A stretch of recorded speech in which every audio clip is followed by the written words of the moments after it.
ಇವತ್ತು ಹೊಸಕೋಟೆಯ ಸರ್ಕಾರಿ ಪ್ರಥಮ ದರ್ಜೆ ಕಾಲೇಜಿನ ನೂತನ ಕಟ್ಟಡ ಉದ್ಘಾಟನೆ, ಕಾಲೇಜಿನ ವಾರ್ಷಿಕೋತ್ಸವ, ಬ್ಯಾಸ್ಕೆಟ್ಬಾಲ್ ಕೋರ್ಟ್ನ ಉದ್ಘಾಟನೆ ಮತ್ತು ಕೌಶಲ್ಯ ಒಂದು ಲ್ಯಾಬ್, ಸ್ಕಿಲ್ ಲ್ಯಾಬ್ ಅಂತ ಅದನ್ನು ಉದ್ಘಾಟನೆ ಕಾರ್ಯಕ್ರಮ ಬಂದಿದ್ದೀವಿ.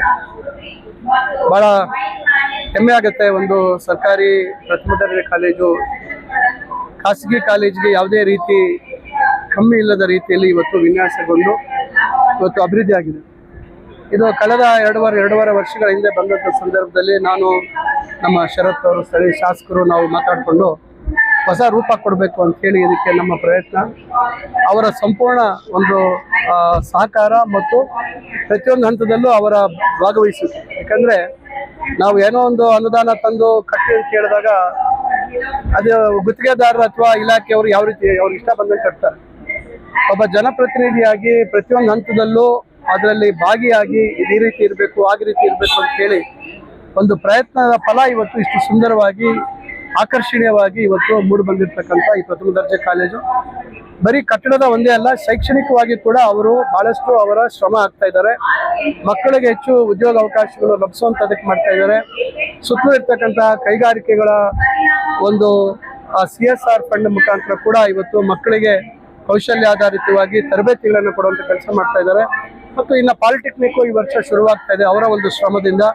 ಅದರಿಂದ ನಿರಂತರವಾಗಿ ಒಬ್ಬ ವಿದ್ಯಾವಂತರಾಗಿ ಸಮಾಜದ ಬಗ್ಗೆ ಅತಿ ಒಂದು ಕಳಕಳಿಯನ್ನು ಇಟ್ಕೊಂಡಿರ್ತಕ್ಕಂಥ ಅವರು, ನಮ್ಮ ಮುಂದಿನ ಪೀಳಿಗೆಗೆ ಒಂದು ವಿದ್ಯಾವಂತರಾಗಿ ನಾವು ದಾರಿ ತೋರಿಸ್ಬೇಕು ಅಂತಕ್ಕಂಥ ಬದ್ಧತೆಯಿಂದ ಇವತ್ತು ಶರತ್ ಅವರು ಕೆಲಸ ಮಾಡ್ತಾ ಇದ್ದಾರೆ. ಅದರ ಪ್ರತೀಕ ಇವತ್ತು ಯಾರಾದರೂ ಇದನ್ನು ನೋಡದೇ ಇದ್ದ ಪಕ್ಷದಲ್ಲಿ ಇಲ್ಲಿ ಬಂದು ನೋಡಿದಾಗ ಅವರ ದೂರದೃಷ್ಟಿ, ಅವರಿಗೆ ಜನ ಅವರನ್ನು ಆಯ್ಕೆ ಮಾಡಿರ್ತಕ್ಕಂಥದ್ದಕ್ಕೆ ಜನರ ಋಣ ಯಾವ ರೀತಿ ತೀರಿಸಬೇಕು ಅನ್ನೋಂಥದ್ದಕ್ಕೆ ಇವತ್ತು ಹಲವಾರು ವಿಚಾರಗಳಿವೆ. ಅದರಲ್ಲಿ ಶೈಕ್ಷಣಿಕ ಕ್ಷೇತ್ರ ಬಹಳ ಮುಖ್ಯ, ಜನರ ಬದುಕಿನಲ್ಲಿ ಬದಲಾವಣೆ ತರ್ತಕ್ಕಂಥದ್ದು ಬಹಳ ಮುಖ್ಯ. ಆ ನಿಟ್ಟಿನಲ್ಲಿ ಶರತ್ ಅವರು ಕೆಲಸ ಮಾಡ್ತಾ ಇದ್ದಾರೆ. ನಾನು ಅವ್ರಿಗೆ ನನ್ನ ಹೃದಯಪೂರ್ವಕವಾದಂಥ ಅಭಿನಂದನೆ ಸಲ್ಲಿಸ್ತೇನೆ.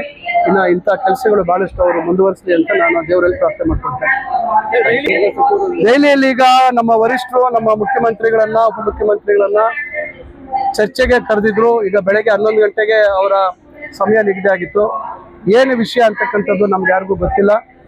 ವರಿಷ್ಠರು ಇವತ್ತು ಸಹಜವಾಗಿ ಹಲವಾರು ಸಂದರ್ಭಗಳಲ್ಲಿ ಪಕ್ಷದ ಸಂಘಟನೆ ಮತ್ತು ಬೇರೆ ಕೆಲವು ತೀರ್ಮಾನಗಳು ತೆಗೆದುಕೊಳ್ಳುವಂಥ ಸಂದರ್ಭದಲ್ಲಿ ಕರೆದು ಮಾತಾಡ್ತಕ್ಕಂಥದ್ದು ಸಹಜವಾಗಿ ಆಗಾಗ ನಡೀತಾ ಇರ್ತದೆ. ಈ ಸಭೆಯ ಉದ್ದೇಶ ಏನು ಅಂತಕ್ಕಂಥದ್ದು ನಮ್ಗೆ ಯಾರಿಗೂ ಮಾಹಿತಿ ಇಲ್ಲ. ಅದರಿಂದ ಇದು ಬಹುಶಃ ಸಭೆ ಮುಕ್ತಾಯ ಆಗಿ ವರಿಷ್ಠರು ಏನು ತೀರ್ಮಾನ ಮಾಡ್ತಾರೆ ಆದ್ಮೇಲೆ ನಮಗೆಲ್ಲ ಮಾಹಿತಿ ಸಿಗುತ್ತೆ. ಇದು ವರಿಷ್ಠರಿಗೆ ಬಿಟ್ಟಂತ ವಿಚಾರ. ನಾವು ಪದೇ ಹೇಳಿದ್ದೀವಿ, ವರಿಷ್ಠರು ತೆಗೆದುಕೊಳ್ತಕ್ಕಂಥ ತೀರ್ಮಾನಕ್ಕೆ ನಾವುಗಳನ್ನು ಒಳಗೊಂಡಂತೆ ಮುಖ್ಯಮಂತ್ರಿಗಳು ಮತ್ತು ಉಪಮುಖ್ಯಮಂತ್ರಿಗಳು ಬದ್ಧ ಅಂತಕ್ಕಂಥ ಮಾತನ್ನ ಹಲವಾರು ಸಂದರ್ಭಗಳಲ್ಲಿ ಅವರಿಂದ ಹಿಡಿದು ನಾವೆಲ್ಲರೂ ಹೇಳಿದ್ದೀವಿ.